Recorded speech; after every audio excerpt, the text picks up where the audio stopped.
when you jumped off the stratosphere. Did everybody see that? Yeah, if anybody has a little spare time in Vegas, go for it. That's pretty wild. Big time. It's fun. What's your take on Phoenix early today? What's that? What's your take on Phoenix? Yeah. It's good. The tire seems to work really well. The cars are fast, and I'm just glad to be here. I love racing here. I mean, this is fun. It's Subway weekend. We've got the Subway Ford Fusion. We've got a Ford Mustang that's pretty fast on the nationwide side. I'm excited to race here. And you're going to cater lunch Sunday, right? Yeah, right. If anybody needs a sandwich, you know where to find it. We'll start with Reed, Dustin, and then work our way to Jim. Reed Spencer with Sporting News. Carl, Trevor mentioned earlier that you had called him and basically were trying to discuss, what could I have done to have beaten you? Right. Are you still bothered by that? Of course, I'm still bothered by that. Damn.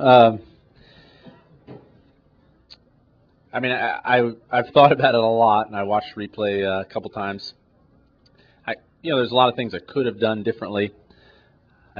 I'm certain one of those things would have, would have meant that I would have had a better chance of winning the race. But as I look back on it, I think I made the best decision I could have made there at the time, and in the end, it kind of ensured a Ford, would win the race. But yeah, I mean, I just hope to be in that position a number of times. I think if I can do that a number of times, then one of them will win. The trick is to be around at the end like that. But I got to say, this week, I did think about it a lot, and I thought about it from different points of view the best I could.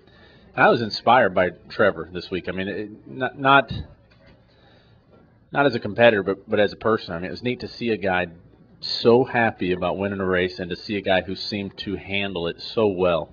I mean, that was really an inspiring thing. It made me excited to come here and race. It made me feel good about racing, and feel good about this thing that we do every week. That was pretty cool. Dustin Long, Landmark Newspapers. Two things, Carl. One, in light of what you did yesterday, could you imagine doing something like Andy Lally has done and do street luge racing and that kind of stuff? And secondly, more serious question is off of what happened at Daytona, as the series moves to Talladega, what are things that NASCAR needs to look at or should consider, figuring you're going to have the same type of racing, whether it's the radio communications between the drivers or things with the cars? Is Andy Lally's doing some street luge stuff? At least with that, I would feel like I had, I mean, there's wheels involved, there's pavement and all that. I feel like I could maybe, I might do better at that. At least I might not do better. I might be less nervous.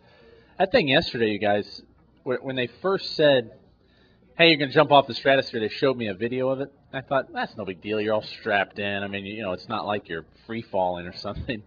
And literally, when I was standing, I mean, I was 50-50. Like, if there weren't all those cameras and stuff, I might have just said, I think I'll just go back down. I don't want to, like the slow way. I did not want to jump off that thing. It was one of the most exhilarating things I've ever done. So it was really fun. As far as what NASCAR can do, I do not know. I don't know if what we did on Sunday is safer than the way it used to be. I don't know what the answer is. I think the only thing that we really can do and that we need to do is we need to explain to our fans better what is going on. We need them to understand that is a different style of racing. I think it's very confusing, and I've had to kind of explain it all week. It kind of puts us all in a little bit of a tough position because the drivers and the teams and maybe you guys all understand that's not a race in the classic sense. But the average person watching doesn't realize that. So they have all these questions. And it's just hard to explain. So I think we need to do a better job of explaining that style of racing to our fans if we're going to continue to do it. As far as making it different, better, safer, I don't have an answer to that. Let's go Massaro, Pockrass, Lewis, and Claire. You kind of led me right into this about how last week was a pretty unique style of racing. Right. A lot of people seem to describe race 2 on the schedule as the beginning of the real season. How do you feel? I think that's one way to look at it. It's really, auto racing is about driving down to the corner and managing the throttle and the brakes and the grip of the tires. That's what I feel like that's what racing is about. Now, you can't argue that cars running 2x2 at 202 miles an hour, at Daytona, that's racing too. It is a different style of racing. That style of racing, we only have it 4 times a year. The other 32 times they are races like this. So this really is the style of track that you need to be good at, and this is the start of the season that you can control more. That race on Sunday that's a tough one. It's a tough one to be in control of your own destiny, your own fate. Bob, raise your hand for microphone. Bob Pocker, SingDaily.com. Do you feel like favorite here coming in after winning the last 2 races last year? And I also wanted to ask you about 40 cars in the Nationwide Series. Do you feel like it's a sign of an issue, or is it just a matter of the new car? I didn't know there was only 40 cars. There's 40 cars here entered in the race. That's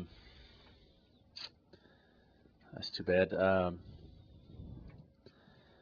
What was the first part? Do I feel like the favorite? Yeah, so I'm pretty excited to be here. I feel like we ran so well in the Nationwide car, so well in the Cup car at the last event. I don't know if I'm a favorite. I'm planning on winning the race. I don't know if that's going to work out like that. But the biggest thing is that we'd love to get the win in the Subway car. That'd be huge. I don't feel like there's a track in the first half of the season, at least, that we have a better shot at winning. I have a lot of confidence here, I guess, is the way to put it. As far as 40 cars, I don't know. I don't know the reasons exactly, what's behind that, but I hope that we can have full field at Las Vegas. Lewis, Claire, and then Lee. Yeah, Lewis Frank Reuters. Carl, you drive race cars for a living. Now you've jumped off the stratosphere. When your children turn teenagers, what are you going to tell them if they want to do something risky? I've thought about that a little bit, actually. My daughter seems to already be kind of a risk taker. I don't know what I'm going to say. I don't know. Hopefully, maybe by then I'll move far, far away, and there'll be I'll have no newspaper clippings or no internet available to them. But I'm pretty much screwed, I think. I think that's it. Yeah. Claire, Lee, and then we'll go Jill Irwin right behind Claire. Claire Beelang, Sirius NASCAR Radio. 2 quick questions. The first is, how does the fact that there's no qualifying today, practice today, and then qualifying tomorrow shake it up for you? And second is, I talked to Jack this week, and he was happy with the way the race turned out, but I think given all that's going on with you and your contract and he would love to see performance be great for you and you to get the win. How much does that play into what your decision making is? Yeah, so the qualifying and the schedule this weekend is a little different. It will make it a little tougher to finish practice in the Cup car today, sleep the whole night, and then run your qualifying lap tomorrow. That's a little different than normal. It feels a little different. I think it'll be neat. I think that the new qualifying draw situation is going to be pretty cool. Yeah, I thought a little bit about how much that win might have been worth, contract negotiation-wise, but really, all you can do is put yourself in those positions to try to have a chance to win, and you're going to win some, you're not going to win some, and the best thing is that we didn't wreck. Trevor and I weren't wrecking each other and somebody else winning. I mean, we raced, we respected one another, and really we've got a win, and a second right now. I mean, that's a pretty good 3-race stretch. If we can continue that, I mean, that's all you can do in this sport is perform the best you can and hope that you get those results. Those are some good results for me. I don't think in my career I've had a 3-race stretch that's better than that. Lee Spencer, Fox Sports. With the appearances that you were doing,